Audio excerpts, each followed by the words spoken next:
Good evening and welcome along to the Punter on Sports Tonight Live. I'm Daniel Freeman and joining me this evening is betting commentator Chris Graham. Chris, plenty of interesting sports to look at. We've got golf, cricket, Formula One, darts, a bit of football. It's a bit of everything, isn't it? It's amazing. I woke up this morning with a smile on my face, and there's just so much great stuff on the day. A great sporting weekend. If you're not excited about this weekend, give up the game, man. We're going to start by looking at the golf this evening and the Open Championship at Royal Lytham and St Anne's. And the first market we're going to look at, Chris, is the outrights. And Adam Scott, who's had a fantastic first two rounds, at the top there at the moment. Yeah, it's really all about him here, isn't it? I mean, he's had a great start on Thursday. A lot of people thought after that he wouldn't manage to kick on. Had a great Friday. And today he's coped with the pressure really well. Boasts the lead going into the final round. Just a fantastic player. I think he's performed with just huge credit in this competition so far, and I think he'll be a worthy winner tomorrow. Bryant Snedeker slipping away, and unfortunately for him, he had 66, 64 the first two rounds, but the third round. It started well enough, but a disaster in the end. Yeah, I was in here with Flash last night, and Flash was telling us that Snedeker would fall apart. You were bang on, Flash. You really were absolutely bang on, mate. The stats did tell us as well that Snedeker would slip up. He was in the mix for the US Masters back in 2008 and fell apart in the final round then, but he was in contention. But yeah, still in with a chance, but his odds have been greatly increased. Yeah, poor last hour or so for Snedeker, but one man right in the frame is Tiger Woods. And Tiger, in his comeback year, last year he did okay, nothing spectacular, but this year putting some real good form together. Yeah, I mean, I wasn't a believer on this particular championship. I opposed him. He went off. He was 6-1 a week before the championship, and gradually got bigger and bigger. Really went off on Thursday at double that price. I still wasn't a believer even in that price, but he's performed. He's ups and downs, but he's just been a sort of omnipresent figure in this championship, and he's still in the running tomorrow. Having said that, I did a wee bit of research, and his scores in the second half of a major since the 2010 Open have been abysmal. He's never shot better than 72. I forget about today, by the way, but before that, his record was awful in the third and fourth round majors. So that would put me off a bit. It's almost reverse of what he used to be, but he was so dominant at the weekend. Since 2010, he's been quite poor at the weekend. It's a very busy betting market, isn't it, the Open, in terms of the fact that most bookmakers will pay out first five each way. Or maybe even more. You might get six as well. So it's something that you're encouraged to have a look at because you can have you could have some really decent prices, can't you? Yeah, I mean, if we're talking about betting and we're talking about betting stories, we're talking about big bets. It's Adam Scott that's been the man here. I mean, Bet365 came out on Wednesday before the competition started and said Adam Scott's our biggest loser. So I mean, he's there's a lot of confidence. Somebody, Ladbrokes took a £1,500 each way bet on him last Friday. Odds of 40-1. Wonder how that guy's feeling now. He must be absolutely pumped for tomorrow. And somebody got on at 7-1 on Thursday evening in play, £2,000. So a lot of confidence by Adam Scott this week. Well, I'm pleased to say that we're now joined by Jeremy Elwood, the editor of Golf Monthly. Jeremy, good evening. How are you? A few problems getting Jeremy on the line at the moment, but as we were saying, sorry, we're going to try and get Jeremy back now. Jeremy, can you hear me? Hello? No, struggling to get Jeremy. Obviously, a busy time at Golf Monthly when you're looking ahead to the next month's edition. It's going to be all about the Open, of course. And in terms of golf betting, is this the biggie? Is this the one that people plough into? Yeah, undoubtedly. Obviously, the four majors are the dominant tournaments, but it's the Open that's the real, the blue ribbon event, certainly in this country, and it just gets bigger and bigger every year, and the bookmakers become more competitive with their odds, with their offerings, and this year's been fantastic, and it's all we're all gearing up for what should be a fantastic day tomorrow. I can't wait. Let's have a look at the odds for the winning margin and see what we can find here in some possible value. The playoff at the moment, the favourite at 2-1. 3 strokes, 5s, 1 stroke 7s, along with 5 and more. 2 strokes, 8-1. Is this a market you would be getting interested in, Chris? To be honest, no. It's far too hard. Far too hard. But if it provides a wee bit of entertainment, a wee bit of fun. If you want to just have a wee poke at it at the start of the day, by all means, go for it. I would just 2 strokes here at 8-1. We get wide margin winners at the Open. Woods has won by a wide margin a couple of times in his 3 victories, and we've had a raft of playoffs in recent years in the majors itself. I think we saw it at the Masters, obviously, a playoff when Bubba Watson won. So for me, it would be 2 strokes at 8-1. Well, we're going to give Jeremy one more try. Jeremy Elwood from Golf Monthly. Can you hear me, Jeremy? I can hear you this time, yeah. Excellent, excellent. Jeremy, we're currently looking at the market for the winning margin. And at this stage, where would you be looking at the moment? I would say 1 or 2 shots, probably, I would think, would be what I would go for. You're thinking? I know Scott's a little way ahead at the moment, but he's got some tricky holes still to come, and I doubt whether it's going to be more than 3 or 4 tonight, and then obviously anything can happen on Sunday. What's excited you about this year's Open so far?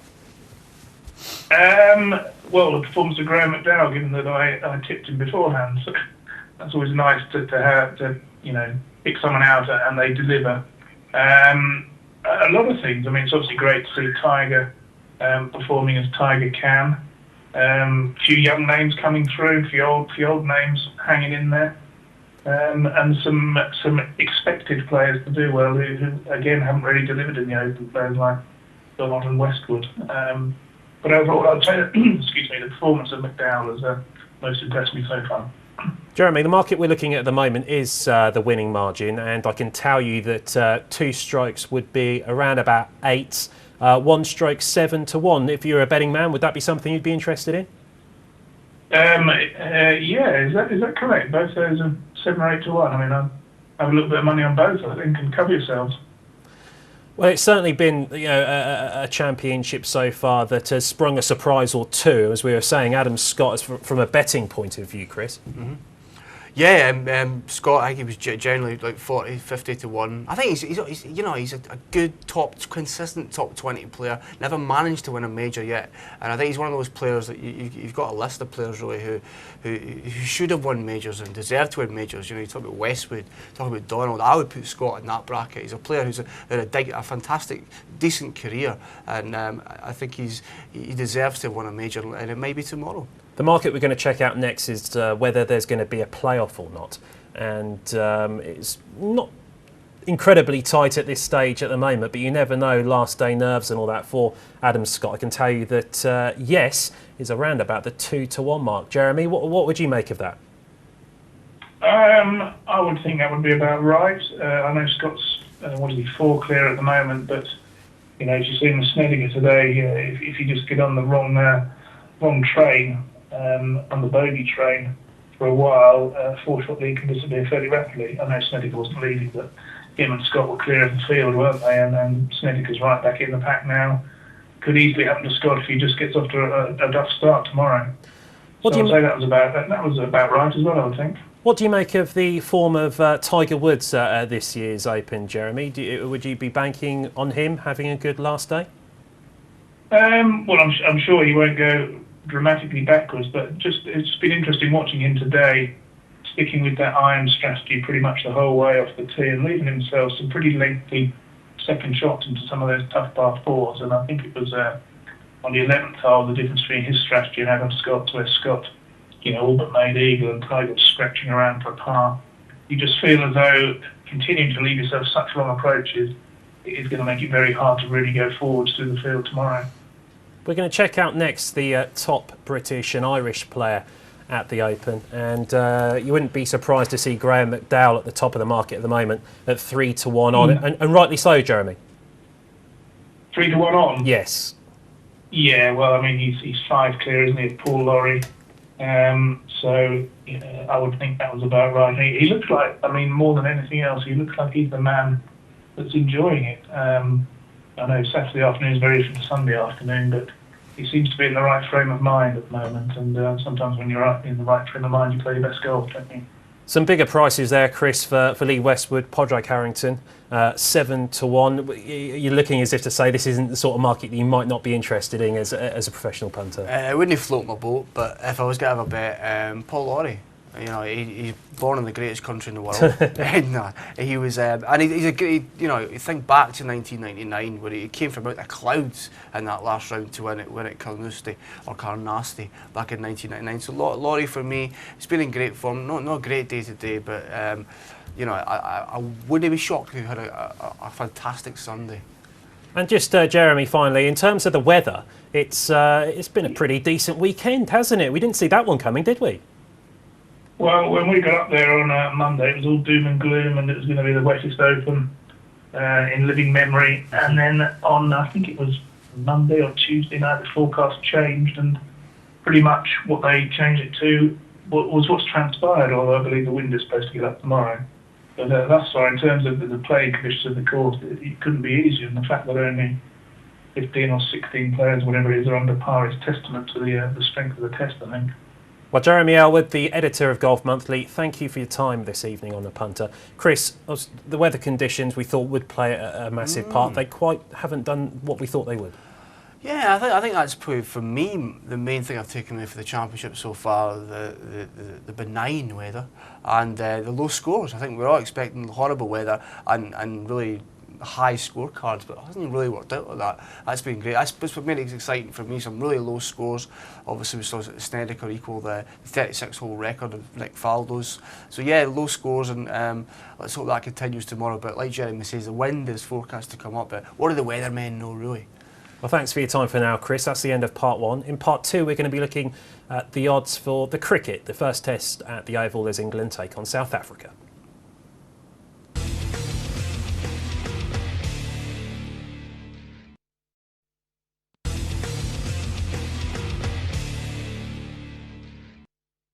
Hello and welcome back to The Punter on Sports Tonight Live. In this part we're going to be looking at all the odds at the Oval as England take on South Africa in the first test in cricket. And Chris, it's been not quite the day that England were hoping for after a pretty positive first day. Yeah, African power the day has been amazing. Graham Smith and Hashim Amla just dominating the crease, knocking up the runs. Smith getting, I think it was the seventh man to score a century, his 100th test. Great start that. So yeah, it's all about South Africa today, and naturally their odds have got shorter, and England's have went out big time. Not surprised to see players like Smith and Amla sticking around at the crease. They've done it before, and they've done it in England, and I seem to remember the last time that they came over here, those two in particular had fun. Yeah, 2008, I agree, you're right, both in great form, Graham Smith in particular, and yeah, I got the feeling that people were writing off the South Africans, the Proteas, a wee bit after the first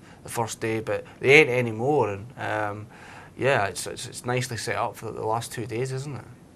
So South Africa with a first innings lead. England, of course, 385 all out yesterday. Let's have a look at the outright odds for the first test, and a big price now for England, 25-1. The draw, 13-8 on, and South Africa 15-8. Chris, a bit of a sigh there.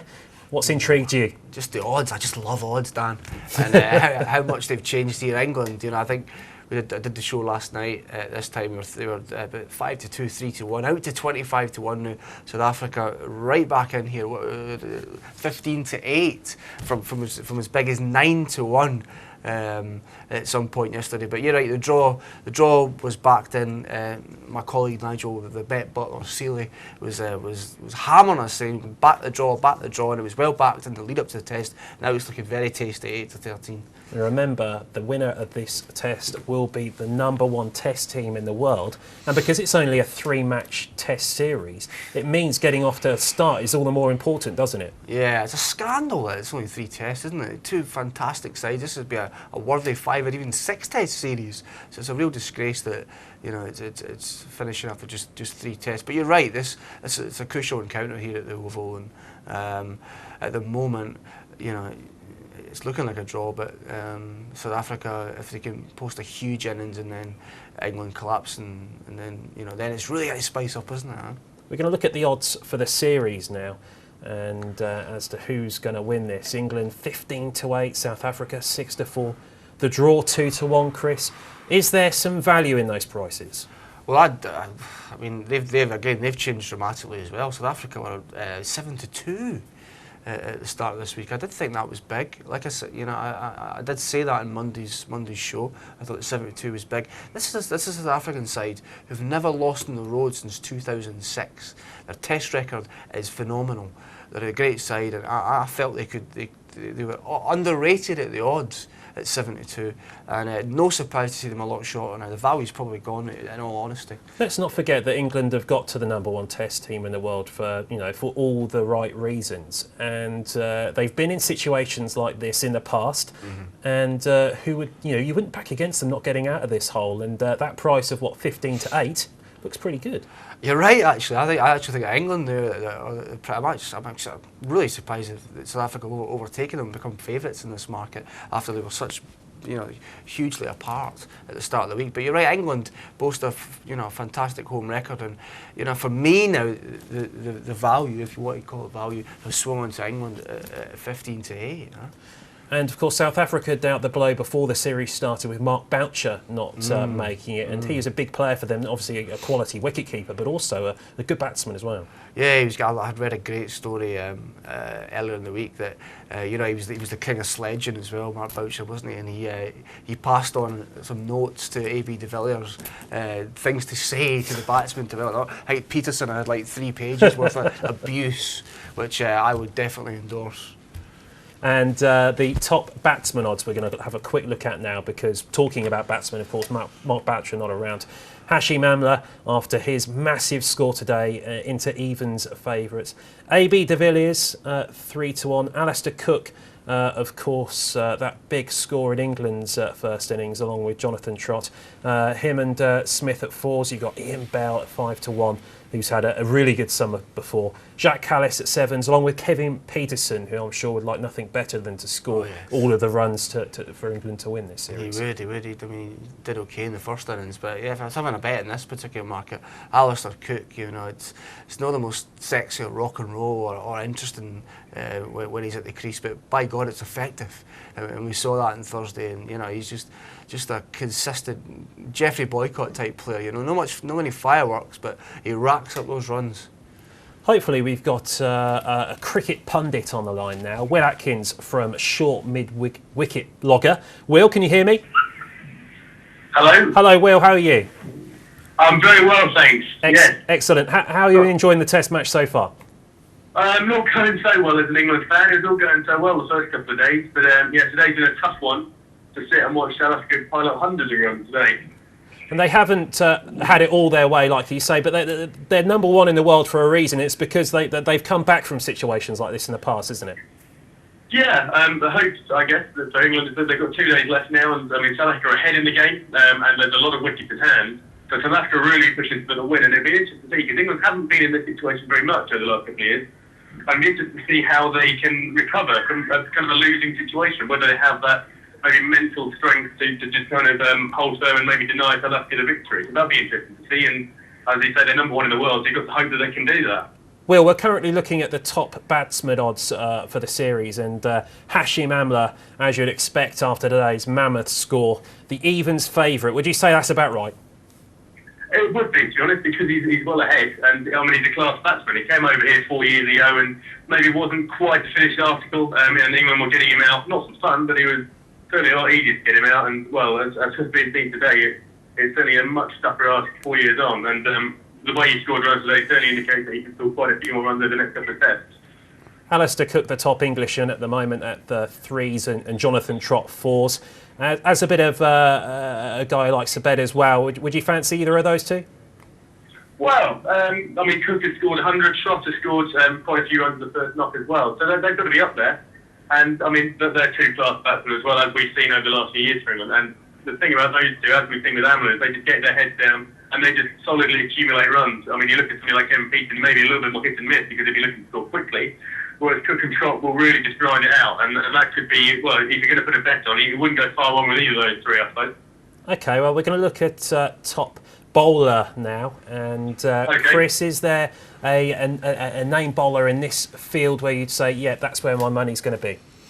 Well, you look at maybe spin, because the pace bowlers are very even, and if you look competitive spinners, Graham Swan is probably a better spinner than Imran Tahir, and you expected the pitch of the oval to spin later on, so Swan may take wickets, or pitches at the next couple of tests could well offer something for Swan, but as we see today, he's poured away and he hasn't taken any wickets. But Morne Morkel took 4 wickets for South Africa the first day, and he's in the lead in terms of getting a leading wicket taker. So that could be a shrewd bet, maybe, if he's getting into it. But then there's a lot of excellent bowlers in this attack, and it could be, we'll pick one of any really, because there's going to be a lot of top class bowling going on from both sides. Okay, Will, thanks for that for now. Chris, taking on that advice that we're thinking it could be a spinner for top bowler. Graham Swan there at 12 to 5? Too short for me, far too short for me. Dale Steyn here, 11 to 4. Quiet start to the test, but romped into action on Friday. So for me, I'd much rather back him than Graham Swan at 12 to 5. Very interesting indeed. Well, Will Atkins, short mid-wicket blogger, thanks for your time on the show this evening. Some valuable opinions in there. And Chris, just in cricket as a whole, it's taken off, hasn't it, in the betting world? And a test match that involves the top 2 test teams in the world, you're going to expect quite a bit of money on it. Yeah, definitely. I think the thing with cricket is different for majority of sports is the in-play side of it. It's a great in-play sport. Most of the betting income, betting turnover, is produced during the game as opposed to before it, unlike golf, say. But I think cricket is becoming one of the most predominant in-play sports, along with football and tennis. The first test being at the Oval, do you think for England maybe that might have its disadvantages? So used to kicking off a test series at Lord's, aren't they? Yeah, I mean, I think this side are professional enough. That's really not going to be a real concern for them. But yeah, a change in the schedule, a change in the calendar. But these boys are professional. It's not going to affect them. And in terms of the amount of cricket that they're playing this summer as well, of course, we've had the Test series against the West Indies and the one-day series that followed that. We've just had a one-day series against Australia. A lot of the players involved are involved in both sides of the game, aren't they? Yeah, Kevin Peterson's not. But that's our Kevin, isn't it? Huh? Interesting as always. It's a tough time to be a cricketer. It's just constant tests, one day, 2020. It's a 12-month job, isn't it? Like us normal people. Well, that's the end of part 2. In part 3, we're going to be looking ahead to all of the action ahead of the German Grand Prix in Hockenheim.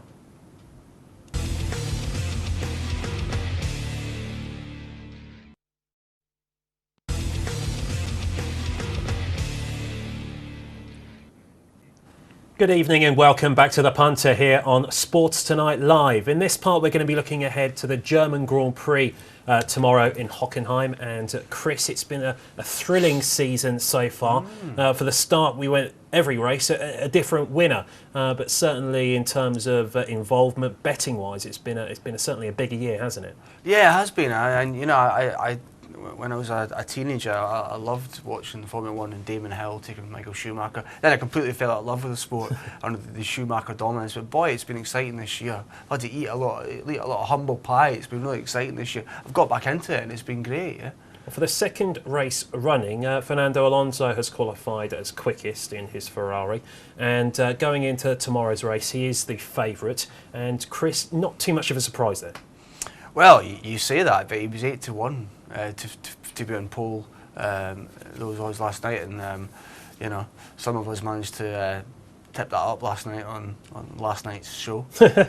Me, but anyway, enough of the bragging. But yeah, I did back the 8 to 1 that he would finish in pole. I think he's been underrated by the bookmakers consistently in this summer's competition, which is a surprise. But you're right, he's joint favourite here. The bookmakers cannot separate Vettel and Alonso in the betting here. 2 to 1 joint favourites in that particular list.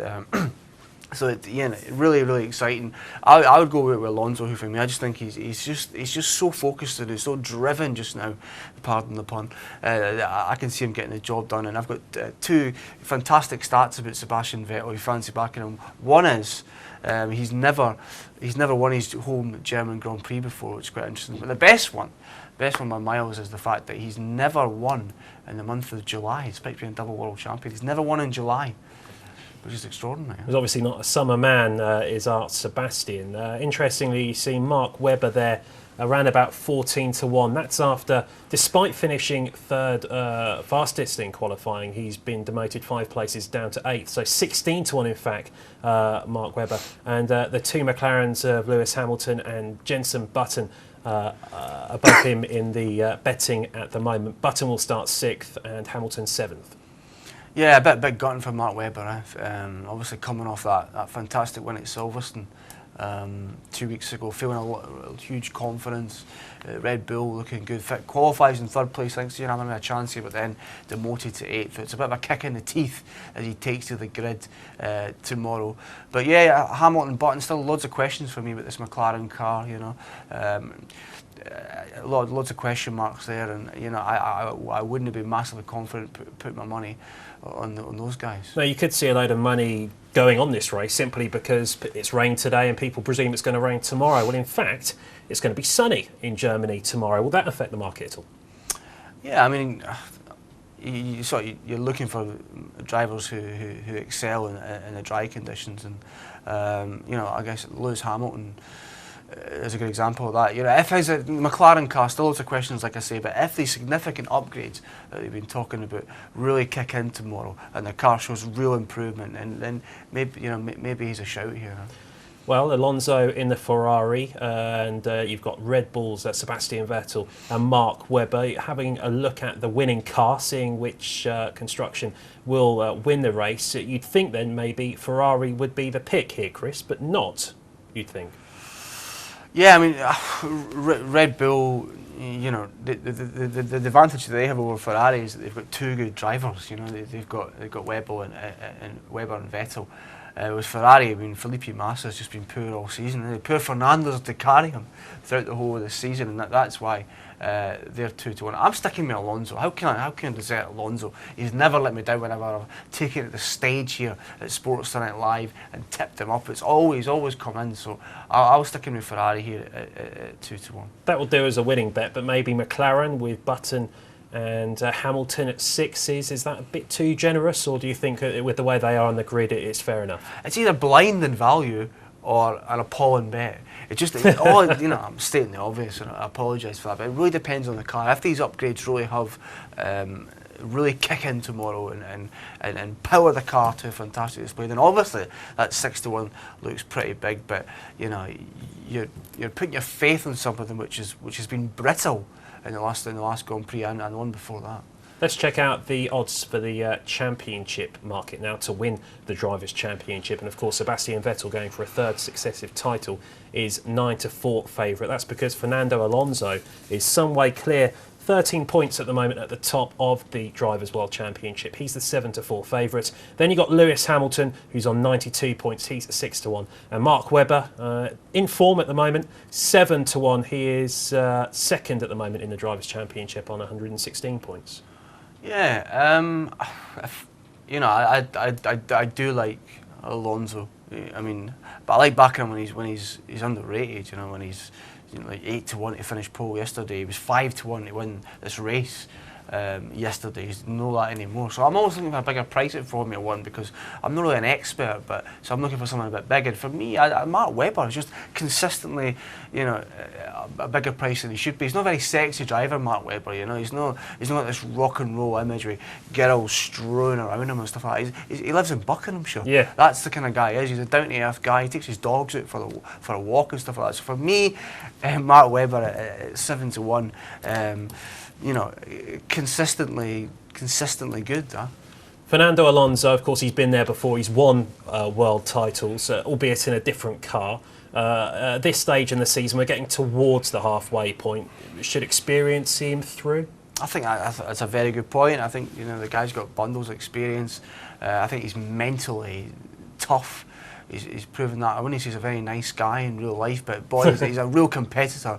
He gets the job done, and you know, you want to back something like that. You want to back an animal like Alonso to get the job done, and you'll get it done. Well, with Webber second and Vettel third in the Drivers' Championship at the moment, obviously Red Bull out in front in terms of the Constructors' title, and according to the bookies as well, the odds-on favourites at 9-2 to win the Constructors' title. McLaren with Hamilton currently fourth, Button eighth, second favourites at sevens, and Ferrari.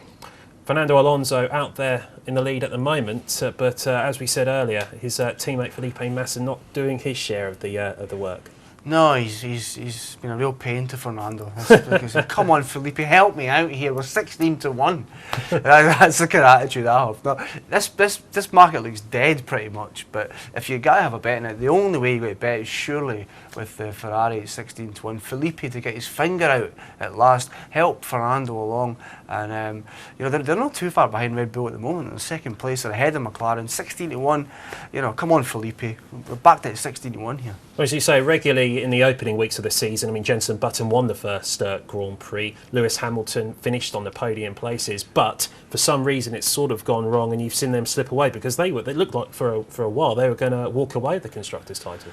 They did. It began very well, and you know I think they were favourites at the start of the campaign, but yeah, it's been a tough few weeks. A lot of frustration kicking about. Lewis Hamilton taking his frustration out in a rather late night out on Tuesday night, and Nicole Scherzinger from the Pussycat Dolls was not impressed by his antics. So yeah, a lot of frustration about McLaren at the moment. So a tough team to really financially back. The Formula One expert that you are, then, Chris, what's your tip for this weekend?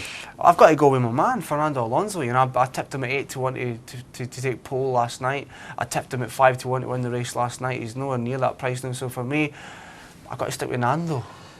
Fernando Alonso, then, the punter's tip to win the German Grand Prix. We're going to take a short break now, but when we come back, the final part, we're going to be looking ahead to the football at the Olympics and the World Match Play Darts.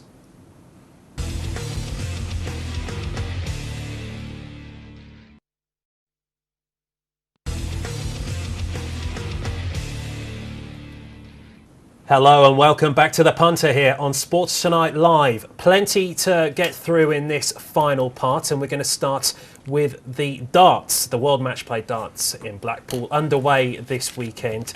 And Chris, you've got plenty to tell us about this. Oh, I spent a good 2 hours researching this earlier on. No, I love the darts. Absolutely love the darts. My dad nearly qualified for the World Championships many years ago. But anyway, yeah, this is fascinating. Phil Taylor this is his most dominant competition, even though the World Championships he's absolutely dominant. He's amazing in the World Match Play Darts at Blackpool, going for his 13th title this particular week, and 10 out of 12 this century. In the 21st century, he's won 10 titles out of 12. So that's the question: are you backing Phil Taylor here? And at the prices, I am. Let's have a look at the odds then, and as Chris says, Taylor, the big favourite here at 6-4. He's got a tough first round draw though, I think, against Mervyn King. Adrian Lewis plays Robert Thornton. I know you want to talk about that in a second. Raymond van Barneveld there, 14-1. He faces Michael Smith. Simon Whitlock at 12s comes up against Michael van Gerwen. And elsewhere, Gary Anderson, he is the 20-1 shot, takes on Dean Winstanley.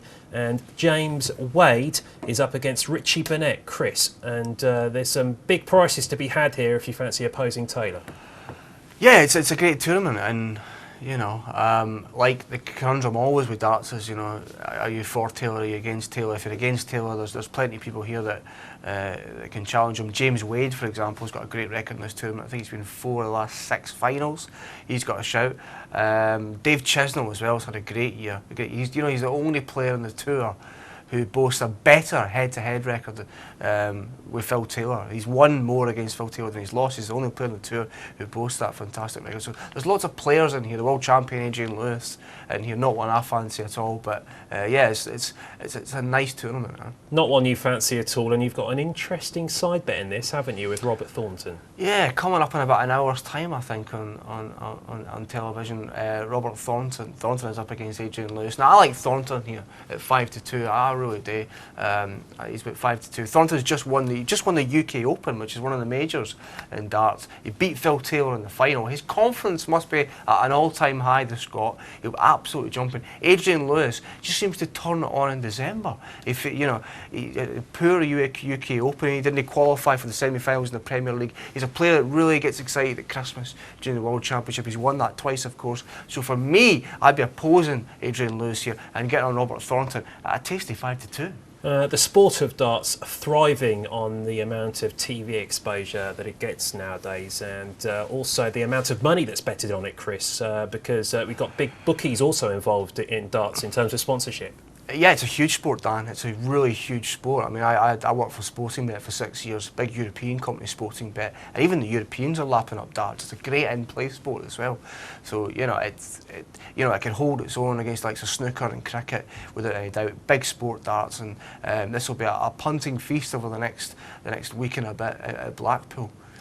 Men's Team GB football team got their warm-up match last night and were beaten 2-0 by Brazil at Middlesbrough's Riverside Stadium. And generally, Chris, the feeling afterwards was that despite it was 2-0, GB outplayed by their South American opponents. Yeah, that was the feeling, wasn't it? And it was a terrible start for Team GB, as I think we're legally obliged to call them. How about just Britain? But bad start for Britain, and a lot of cynicism, like we talked about off air on Twitter, and that's backed up in the betting as well. They've been pushed out today, pushed it to 11-1 to win the competition outright. So no much faith in Stuart Pearce's side at all after last night's shambolic first half display. Let's have a look at the outright odds then to win the gold medal at the London 2012 Olympics in Brazil. With a team like Hulk, Neymar in it, at 7-4, are they the bet of the tournament in that respect? Because they have got, they're picking generally a first, the team that they would play. Sandro in there from Spurs, who I think is one of the most underrated players in the Premier League. It's a wonder to watch them, I would imagine, at the Olympics. This is such a fascinating tournament. You're right, Brazil are just an absolutely exciting prospect here. There's rumours that if they don't win gold, the manager's getting sacked, because it's the same manager who takes the national team as takes it here, unlike for Great Britain, obviously. There's a lot of the talent is dripping for the Brazil side. A lot of people out there I've heard saying this is one of the best bets, but I've got a stat to throw a spanner in the works there. Brazil have won 6 medals in the Olympic football, in the men's and women's, but never won a gold. Never won a gold. 4 silver and 2 bronze. So never won a gold, Brazil. But if it's ever going to happen, it might be this summer. 11-1 about Team GB. Big outsiders now, following last night's not just the result but the performance as well. You see many patriotic bets having a go at that? It really depends how the Olympic fever kicks off here. There's still a lot of cynicism and a lot of people slagging off the Olympics and unwilling to embrace this wonderful festival of sport that's hitting these shows in a week's time. If Britain got off to a great start, say Cavendish wins next Saturday, the patriotism, the jingoism kicks off, then people might want to get involved with patriotic punting, including the Great British side here. So if things start well for Britain as a whole, then I would expect money to come for Stuart Pearce's side. Of course, we've got more interest in Team GB than any other team in the competition. So let's have a look at where we think they might get eliminated and the odds about that as well. And Chris, quarterfinals 3-1 at the moment is the favourites, because that there's no second round knockout phase. It's straight into the quarterfinals. So a lot of people then fancy them to get through their group, but then get knocked out at the next stage. It's just, the market sort of replicates England's odds usually when they take place in a major tournament. Quarter-final, the favourite to exit here, and it's quite similar in terms of how that works out. I mean, they've got a tough group Britain. It's not easy. They've got Uruguay in the group, who, you know, they're playing Suarez and playing one of the other star players whose name escapes me. Uruguay should win that group, definitely. And then it's between Britain and Senegal, really, who takes second place. Very useful African side, Senegal. A decent squad there. And, you know, it's not, for me, probably Britain group stage exit. Well, GB kick off against Senegal on Thursday. Then it's the UAE next Sunday, and then they'll finish up against Uruguay. So maybe a group decider the last game then? Is that what we'd be hoping for anyway? That's what we'd be hoping for, but no guarantee at all. And I think the Senegal games will be the key game for me in terms of whether they progress to the knockout stages. For me, I bought tickets for the one of the games for the UAE game, and at the time I was hoping and praying that David Beckham would be involved. I wanted to see him maybe one last time, but of course we're not going to see that. And maybe that might affect the betting market in terms of people just not really interested in that anymore. I don't know. I think people that bet take that side out of things. You know, it's caused a lot of controversy. But if we're looking at the future, why should Beckham have been in that team, really? Yeah? In terms of maybe a winner, then Spain's team, of course, not doing so well in the last European Under-21 Championship, but they're still a team to obviously be aware of. And 11-4, I think they were. I think that's not such a bad price. I think it's still a very, very formidable side. I don't know if Juan Mata's involved. I'm not sure, but I know that one man that is involved is Munayin from Athletic Bilbao, a player I really, really like. And I think 11-4. Yeah, it's probably a fair price. So. And 7-1 about Uruguay, the team, like you say, that are likely to come out of GB's group as winners. Yeah, I mean, Suarez, I think he's favourite for top goal scorer in the competition outright. So that's really interesting. Another team I have to mention is Switzerland. A lot of shrewd people that spend their days reading world soccer and Wikipedia and 442 and stuff like that. Tell me Switzerland when they're shouting at 16-1. That's a nice price, isn't it? 16-1 is a nice price. Senegal 66-1, also in GB's group. Now you're going to be looking at stuff maybe of how long these players have been playing together. And we look at GB and obviously see the variety of ages probably, and the fact that it's from England, Wales, Scotland, Northern Ireland. You know, there's all of these players involved in the team that we don't see playing together. But for these other nations, and Senegal being one of them, these players would have played together for a long time. Yeah, you're right. That's a good point. And the unity side of it. Definitely has Great Britain at a disadvantage, but you know, if you want somebody, if you want a guy to come in and try and sort that out, Stuart Pearce would probably be a guy, very passionate man, very patriotic man. He might be able to foster that kind of patriotic spirit in the dressing room.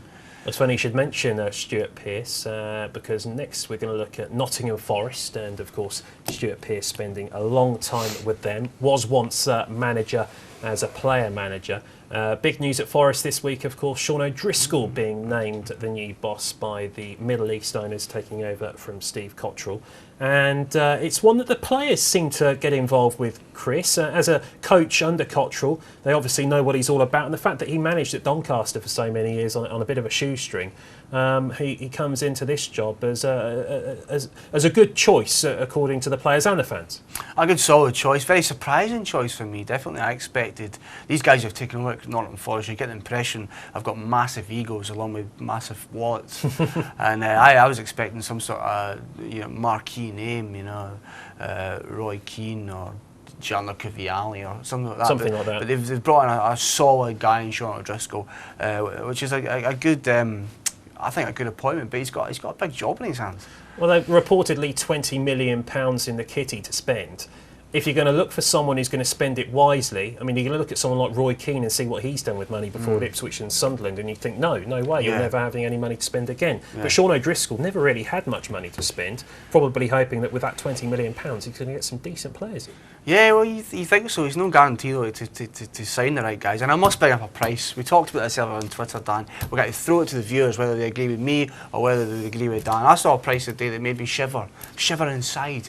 And that was not Sean O'Driscoll to take Notts Forest into the Premier League in his tenure. Odds of 11-8. I thought that was very, very short. This is a team that finished 19th in the Championship last season. This is a side who've never been in the Premier League since the 20th century. You thought it was a good price, though? I don't think it was a bad price, and we're going to look at now the prices for Forest this season in the Championship, and maybe there might be some better value in this. 12-1 to win the Championship. I can't see that. I think an East Midlands rival in Leicester City are the winners of the Championship this season. Promotion 9-2, top 6 21-20. To get relegated 14-1, and that really would be a kick in the teeth.